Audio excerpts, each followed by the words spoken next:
నమస్కారం. మా Bilvam herbals wellness పాడ్కాస్ట్కి మీ అందరికీ స్వాగతం. ఇవాళ మా రెండో పాడ్కాస్ట్ గట్ హెల్త్ అంటే ఏంటి, మన డైజెషన్, దానికి సంబంధించిన విషయాల గురించి మాట్లాడుకుందాం. ముందర మనం డైజెషన్ గురించి అంటే డైజెషన్ అంటే ఏంటి, అరుగుదల. బేసిక్లీ మీ అందరికీ తెలిసిన విషయమే. అరుగుదల మనకి ఎందుకు మందగిస్తుంది, అసలు దానికి ఎటువంటి దోషాలు వలన మనకి అరుగుదల డిస్టర్బ్ అవుతుంది, అరుగుదల మనకి తగ్గినప్పుడు మనకి ఎటువంటి కాంప్లికేషన్స్ శరీరంలో వస్తాయి, ఇవన్నీ ఒకసారి మనం అర్థం చేసుకుందాం. ఫస్ట్ అండ్ ఫార్మోస్ట్ మనం వినాలి అని అనుకుంటే, తెలుసుకోవాలని అనుకుంటే, మనం ఏదైనా ఆహారం తిన్నాక 3 రకాల ప్రాసెసెస్ ఉన్నాయి. మనం ఏమనుకుంటాం, తిన్నాము, అరిగిపోయింది, లోపలికి వెళ్ళింది, 3-4 గంటల్లో మనకు అది అరిగిపోయి నార్మల్ అయిపోయింది అని అనుకుంటాం, శక్తి వచ్చేసి. కానీ ఆ 3-4 గంటల్లో మన శరీరం ఏమేం చేస్తుందో మీకు తెలుసా? మొట్టమొదట మనం ఏదైనా తిన్నాం, ఇప్పుడు అన్నం, పప్పు, కూర, లేకపోతే idli, dosa, breakfast, lunch, dinner కదా. ఇవి తిన్నాక లోపలికి వెళ్ళి అది చిన్న చిన్న మాలిక్యూల్స్గా బ్రేక్ డౌన్ అవుతుంది. అదంటే ఏంటి, మన ప్రోటీన్ అని, కార్బ్ అని, ఫ్యాట్స్ అని ఇలాగ బ్రేక్ డౌన్ అవుతుంది. దాన్ని మనం డైజెషన్ అంటాం. రెండోది అబ్సార్ప్షన్. అంటే ఏంటి, మన చిన్న పేగులు ఉంటాయి కదా, స్మాల్ ఇంటెస్టైన్స్, అది ఈ బ్రేక్ డౌన్ చేసినవన్నీ కూడా మన మొత్తం శరీరంలో ఉండే అన్ని రకాల భాగాల్లోకి కూడా రక్తం ద్వారా పంపిస్తుంది. దాన్ని అబ్సార్ప్షన్ అంట. అది బాగుండాలి కదా. మూడోది ఏంటి, అసిమిలేషన్.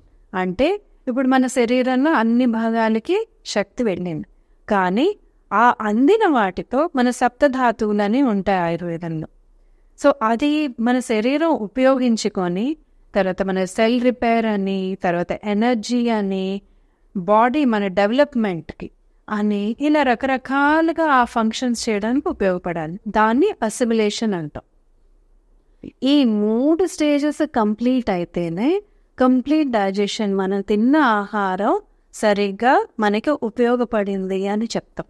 మీరు చాలాసార్లు వినే ఉంటారు, నేను చాలా న్యూట్రిషియస్ ఫుడ్ అంటే అన్ని కూరగాయలు తింటాను, పప్పు తింటాను, హెల్దీ ఆయిల్తోనే తింటాను, తర్వాత 3 సార్లే తింటాను, నేను జంక్ తినను, అలాగే కూరగాయలు అన్నీ తిన్నా కూడా నాకు వైటమిన్ డెఫిషియన్సీ ఉంది, ఎంత నేను ప్రోటీన్స్ తిన్నా కూడా నాకు నీరసంగా ఉంటుంది, నాకు సరిపోవడం లేదు. ఇవన్నీ మనకి అనుమానాలు ఉంటాయి. ఎందుకు అనుకుంటున్నారు? ఈ 2 తర్వాత స్టేజెస్ ఉన్నాయి కదా, అబ్సార్ప్షన్, అసిమిలేషన్. ఈ 2 గనక వీక్ అయితే మనకి ఆ పూర్తి ప్రాసెస్ ఏదైతే ఉంటుందో అది కంప్లీట్ అవుతుంది.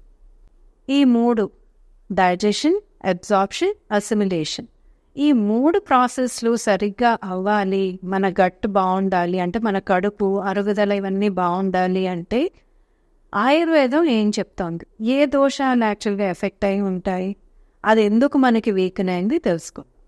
ఆయుర్వేదం ప్రకారం మన జీర్ణశక్తి తగ్గింది అంటే ఏ దోషం పెరిగి ఉంటుంది మనకు తెలుసు. ఆయుర్వేదంలో ఏమేమి ఉన్నాయి, వాతం, పిత్తం, కఫ్ కదా. జఠరాగ్ని అని మీరు వినే ఉంటారు. అంటే మన కడుపులో ఉండే అగ్ని, అది 4 గంటలకు ఒకసారి కొంచెం కొంచెంగా వస్తూ ఉంటుంది. మనం తినే ఆహారానికి ఆ జఠరాగ్ని, ఇంగ్లీష్లో అయితే హైడ్రోక్లోరిక్ యాసిడ్ అంటాం, తెలుగులో వాటిలైతే జఠరాగ్ని అంటాం. అది దాని వలన మనం తినే ఆహారం అంతా బ్రేక్ డౌన్ అవుతుంది రకరకాలుగా. సో ఆ జఠరాగ్ని, ఆ ఫైర్ ఏదైతే ఉంటుందో, డైజెస్టివ్ ఫైర్ అంటాం కదా, అది మందగించినప్పుడు మనకి డైజెషన్ ప్రాబ్లమ్స్, అంటే కడుపు ఉబ్బినట్టు, కాన్స్టిపేషన్ ఉన్నట్టు, కడుపులో మంట ఉన్నట్టు, అస్తమానం తేనుపులు వస్తున్నట్టు, తలనొప్పి వస్తున్నట్టు, ఇలాంటివన్నీ సమస్యలు మనకి ఎదురవుతాయి. సో ఏమిటి అయితే దోషాలు ఎఫెక్ట్ అయితే ఇలాంటి మనకి సమస్యలు వస్తాయి. మొదటిది పిత్తం. జఠరాగ్ని కదా, అది పిత్తం వల్ల వస్తుంది. అది ఎంత జఠరాగ్ని అంటే ఎంత మనకి పిత్తం దోషం అనేది బ్యాలెన్స్డ్గా ఉంటుందో అంత మన అరుగుదల బాగుంటుంది. ఈ 3 స్టేజెస్ బాగుండాలి. అది దానికి ఇదే కాదు. కానీ కొన్నిసార్లు వాతం ఇంబ్యాలెన్స్ ఉన్నా కూడా మనకి ప్రాబ్లమ్స్ వస్తాయి. పిత్తం ఎగ్రవేట్ అయిపోయి వాతం ప్రాబ్లం వస్తే అప్పుడు మనకి గ్యాస్ ఫామ్ అయిపోయింది అంటాం. పట్టుకొని కూర్చుంటాం. అబ్బో చాలా గ్యాస్ అయిపోయింది, నాకు అస్సలు ఏంటో తోచడం లేదు, ఇలా తిన్నదంతా బయటకు వచ్చేసినట్టుంది, ఇలాంటివన్నీ అనుకుంటాం. అది వాతములు అంటే వాయు లోపల. అది కూడా పిత్త ఎగ్రవేషన్ అయినప్పుడే వాత ఎగ్రవేషన్ అయ్యే ఛాన్సెస్ చాలా ఎక్కువ ఉంటాయి. సో ఇవన్నీ పులగా చేసేసుకొని మనం చాలా ఇబ్బంది పడిపోతూ ఉంటాం. మీకు ఒక ముఖ్యమైన విషయం ఏంటో తెలుసుకోవాలి. మీరు మన అరుగుదల బాగాలేదు అంటే మనలో ఉండే మెటబాలిజం అంటే మన తినే ఆహారం దాన్ని బ్రేక్ డౌన్ చేయడం, ఆ శక్తిని తీసుకురావడం, ఇవన్నీ కూడా మందగిస్తాయి. దాంతోనే మన వెయిట్ బాగా పెరిగిపోతాము. మనకి డయాబెటీస్ లాంటి లైఫ్ స్టైల్ డిసీజెస్ అన్నీ వస్తాయి. మన స్కిన్ అంతా పాడైపోతుంది, జుట్టు అంతా పాడైపోతుంది, డ్రైగా అయిపోతుంది. మన కడుపు బాగాలేదనుకోండి, మన శరీరం బాగాలేనంటే మనకు వచ్చే ఆరోగ్య సమస్యలు ఏవైతే 80 to 90% ఉన్నాయో, ఏవైతే లైఫ్ స్టైల్ డిసీజెస్ అని మనం అనుకుంటున్నామో, మూల కారణం మన కడుపు. అది మనకి శుభ్రం అవడం లేదు, శుభ్రంగా పని చేయడం లేదు. ఇది అంటే దానివల్లనే ఏవైనా వస్తాయి. సో దేనికైనా ముందర మన గట్ హెల్త్ ఏదైతే ఉంటుందో దాన్ని మనం సరిగ్గా చేసుకుంటే తక్కినవన్నీ కూడా మనకి కంట్రోల్గా ఆటోమేటిక్గా వస్తాయి. ఇప్పుడు మరి గట్ హెల్త్ బాగుండడానికి మనం ఏం చేయాలి? అదొక ప్రశ్న ఉంటుంది కదా. చాలా సింపుల్ అండి గట్ హెల్త్ బాగా ఉండడానికి. మొట్టమొదటిది టైమ్లీ మీల్స్. అంటే రోజు మనకి ఉదయం 8 గంటలకి బ్రేక్ఫాస్ట్ తినడం అలవాటు, 1 గంటకి భోజనం అలవాటు, రాత్రి 7:30 భోజనం అలవాటు. ఈ 3 ఇలాగే పాటించాలి.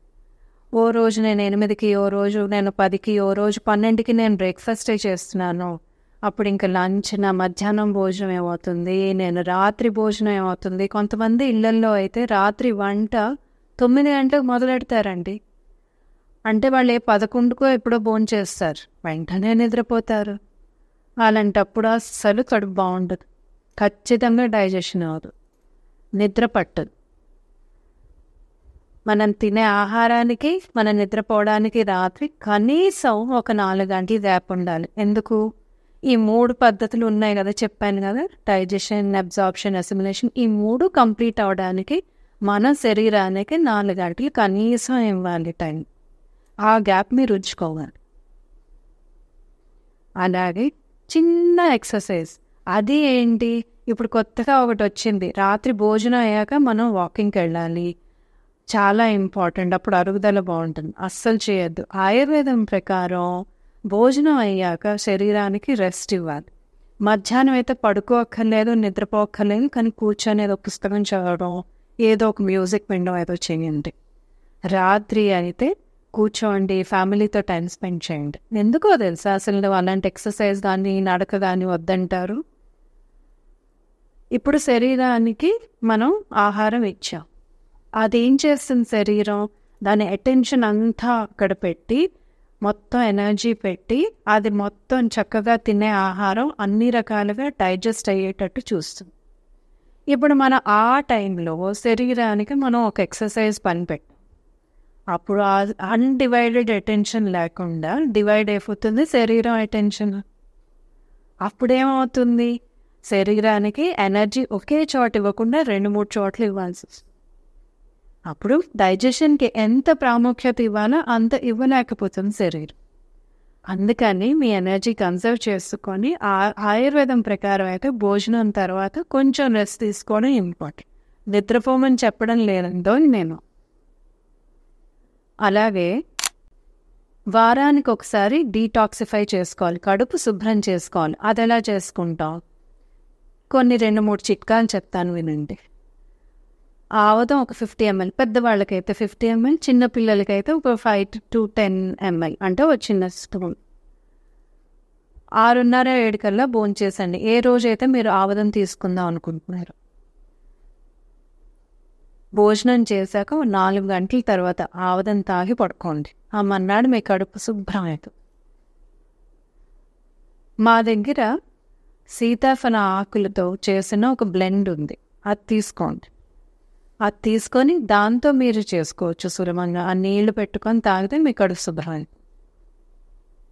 ఇది చాలా అవసరం. మీరు ఏ మందులు తీసుకుంటున్నా, ఏవైనా మొదలెడుతున్నా, మీరు ఆరోగ్య సూత్రాలు, మీ శరీరం ముందే డీటాక్సిఫై. దీనివల్ల మీ స్కిన్ హెయిర్ కూడా బాగుంటుందండి, చాలా బాగుంటుంది. అంతేకాకుండా రోజు కూడా మీరు కొంచెం గోరువెచ్చని నీళ్లు తాగడం, టైంకి పడుకోవడం, 7-8 గంటలు నిద్ర మీరు సరిగ్గా ఇవ్వడం, ఇవన్నీ పాటించండి. మీరు అనొచ్చు, నేను ప్రయాణాల్లో ఉంటాను, ఇవన్నీ ఎలా పాటిస్తాను అని. మీరు ఓ పని చేయండి. సోంపు ఉంటుంది కదా, అది డయాబెటీస్ లేని వాళ్ళైతే పటిక బెల్లం ముక్కలు చిన్న చేసి 2 సరి సమానం కలుపుకొని ఒక డబ్బాలో పెట్టుకోండి.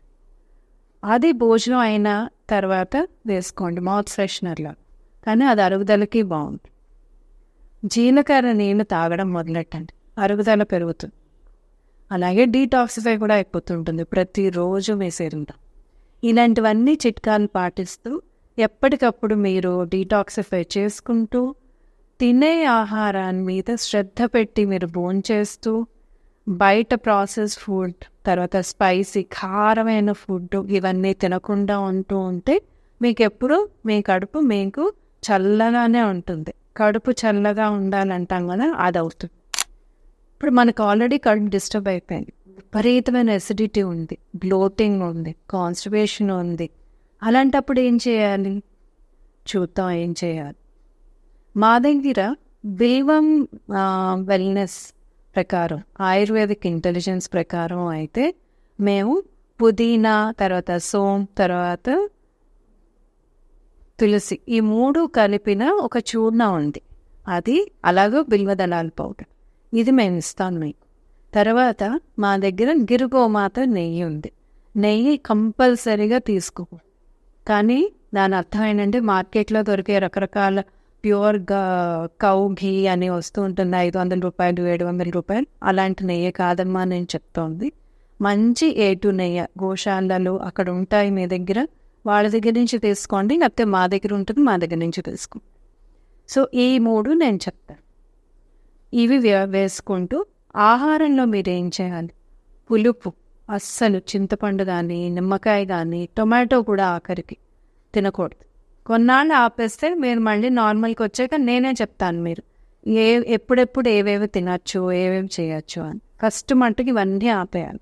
అలాగే పులిసిన వస్తువులు అంటే ఏంటి? ఇడ్లీ కానీ, దోశలు కానీ, అలాగే ఇప్పుడు మనం నానబెట్టి ఏవైనా మనం ఇప్పుడు బ్రెడ్స్ కానీ ఇలాంటివి ఏమీ తినకూడదు. కేక్స్ ఇవన్నీ ఏమీ తినకూడదు, ఫర్మెంట్ అయి ఉంటాయి కదా, అందుకని. అలాగే ఆయిలీ ఫుడ్ అంటే ఇప్పుడు మనం పకోడీలు, బజ్జీలు, ఇవన్నీ జంతికలు, మురుకులు అవన్నీ వద్దమ్మా, పక్కన పెట్టేయండి, ఏమీ వద్దు. మీరు ఏది తింటున్నా కూడా వేడిగా తినండి. ఇప్పుడు రాత్రిది ఉదయం తినడం, ఉదయంది సాయంత్రం తినడం చేయొద్దు. చల్లగా ఆహారం తీసుకోవద్దు, వేడి చేసుకొని ఆహారం తినండి. వేడిగా వండుకొని అప్పటికప్పుడు తినండి. ఇవన్నీ చాలా ఇబ్బందిగా ఉన్నాయి, మేము ఉద్యోగాలు చేసుకుంటున్నాం, ఎలా అవుతుంది వీళ్ళు? అలాంటప్పుడు అట్లీస్ట్ రాత్రిది ఉదయం తినకండి, ఉదయంది రాత్రి వేడి చేసుకో తినండి, ఏ సమస్య ఉండదు. అలాగైనా అంతేకాదు ఎటువంటి ఆహారం తినాలి? ఇప్పుడు మనం బ్రేక్ఫాస్ట్ నేను చెప్పినట్టు టైంకి అయితే తినండి అమ్మా, నిద్రపోండి. తర్వాత బ్రేక్ఫాస్ట్లో ఏం తినచ్చు? ఇప్పుడు మన ఉప్మా కానీ, లేకపోతే అప్పటికప్పుడు పిండి కలుపుకొని దోశలు కానీ, లేకపోతే గోధుమ రవ్వ ఉంటుంది దాంతో ఉప్మా చేసుకొని తినచ్చు, పెసరట్లు మీరు తినచ్చు, ఇలాంటివన్నీ తినండి. అలాగే మధ్యాహ్నం భోజనంలో అన్నీ ఇప్పుడు క్రాష్ డైట్లన్నీ, ఈ డైట్లన్నీ అవన్నీ ఏమీ వద్దు. అన్నం, పప్పు, కూర, పెరుగు అన్నీ తీసుకోండి, అన్నీ తినండి. అలాగే రాత్రి తొందరగా తినండి, 4 గంటలు గ్యాప్ ఉంచుకోండి. రాత్రి మీకు టిఫిన్ అలవాటు ఉందా? కానీ దోశలు, ఇడ్లీలు కాకుండా ఏదో చపాతీ కూర అని కానీ, లేకపోతే అన్నమే తినండి, ఏ సమస్య లేదు. లేకపోతే సొజ్జి వార్చుకోండి, మనం బియ్యం వార్చుకొని తింటాం కదా, అలా వార్చుకు తినండి, లేకపోతే మిల్లెట్లు వార్చుకు తినండి, మీ ఇష్టం. అలా కొంచెం, కానీ కూర పప్పు అవన్నీ తినండి. పప్పుల్లో మీకు ముఖ్యంగా పెసరపప్పు చాలా మంచిది. ఎప్పుడైతే మీకు ఎసిడిటీ అవన్నీ ఉంటాయి కదా, అదొక్కటే. కానీ బరువైన ఆహారం రాజ్మా, తర్వాత ఈ కాబూలీ చెన్న, తర్వాత ఈ శనగల కూరలు ఇవన్నీ, తర్వాత శనగపప్పు, తర్వాత కందిపప్పు, ఇవన్నీ తినాలి. అలాగే కూరగాయల్లో చామ, దుంపలు అవి మానేసి అన్ని రకాలు, బీరకాయ, ఆనపకాయ, తర్వాత దొండకాయ, బెండకాయ, ఇలాంటి అన్ని రకాలు మీరు తీసుకోండి. టొమాటో వాడద్దు చెప్పాను. ఆకుకూరలన్నీ తినండి, ఏమీ ప్రాబ్లం లేదు. మీరు ఇలా చేస్తూ ఉంటే మీకు ఆల్రెడీ ఉన్న ఎసిడిటీ శుభ్రంగా అది తగ్గుతుంది. అలాగే అభ్యంగ స్నానం చేయండి, చాలా మంచిది. మా దగ్గర బిల్వ తైలం ఉంది, అది తీసుకోండి. రోజు రాసుకొని కొంచెం గోరువెచ్చగా చేసుకొని ఒళ్ళంతా పట్టించండి. మీకు సూర్యుడు వస్తాడు, సూర్యరశ్మిలో మీరు ఉండగలరు అంటే అరగంట ఉండండి, లేకపోతే అరగంట ఇంట్లోనే ఉండి తర్వాత గోరువెచ్చని నీళ్ళతో స్నానం చేసేయండి. చూడండి ఎంత చక్కగా. అండ్ మీరు అప్పుడు చేస్తున్నప్పుడు, నూనె రాసుకుంటున్నప్పుడు కడుపు చుట్టూరా శుభ్రంగా రాసుకోండి, ఒకే డైరెక్షన్లో. ఇలాగా మర్దనాలు ఏమి వద్దు, రాసుకోవడం నెమ్మదిగా రాసుకో. అరగంట ఉండి గోరువెచ్చని నీళ్ళతో శుభ్రంగా స్నానం చేయండి. ఏదో ఒక మంచి హెర్బల్ బాత్ పౌడర్ తీసుకొని స్నానం చేయండి. ఉదయాన్నే లేస్తారు కదా, ఖాళీ కడుపులో ఒక చెంచాడు నెయ్యి తాగండి. అదేంటి, పల్చటి నెయ్యి, ఆ ముద్ద నెయ్యి అయితే వద్దు, అది తాగండి. తాగిన గంటకి మీరు ఏదో టిఫిన్ ఏదో తినడం ఏదో ఉంటుందో అవన్నీ చేసుకోండి. ఈ రకంగా మీరు పాటిస్తే మీకు ఎసిడిటీ రిలేటెడ్ ప్రాబ్లమ్స్ అన్నీ తగ్గుతాయి. ఇంకోటి నేను మర్చిపోయాను, నూనె రాసుకోండి. తలకి నూనె రాసుకోవడం ఈ మధ్యన అవుట్ ఆఫ్ ఫ్యాషన్ అయిపోయింది. ఎప్పుడు తలంటు బుర్ర ఉండాలి, డ్రై హెయిర్ ఉండాలి. వారానికి 4 సార్లు అయినా శుభ్రంగా నూనె రాసుకోండి. మీకు ఆయిలీ హెయిర్తో ఆఫీస్ కానీ కాలేజ్ కానీ లేకపోతే ఎక్కడికి అలా వెళ్ళడం మీకు ఇష్టం లేదు, రాత్రి రాసుకోండి. మన్నాడు కాస్తే మీరు షాంపూ, ఏదో ఒక లైట్ షాంపూతో, కెమికల్స్ అవి లేని షాంపూతో మీరు తల రుద్దేసుకోండి. కానీ నూనె రాసుకోవడం అలవాటు చేసుకోండి. దానివల్ల మనలో శరీరం నుండే వేడి తగ్గుతుంది. పిత్త ఎగ్రవేషన్ కదా ఎసిడిటీ, అది తగ్గుతుంది మీకు. సో ఈ రకంగా మీరు చేస్తే కనుక మీకు ఎసిడిటీ సమస్యలు అన్నీ తగ్గి మీరు ఆరోగ్యంగా ఉంటారు. అండ్ మాకు డైరెక్ట్గా మీరు కాంటాక్ట్ చేయండి, నాతో మీరు డైరెక్ట్గా మాట్లాడచ్చు. నేను మీకు కన్సల్టేషన్ ఇస్తాను, మాట్లాడి మీరు ఎటువంటి దినచర్య పాటించాలో నేను మీకు డైరెక్ట్గా చెప్తాను. నమస్కారం.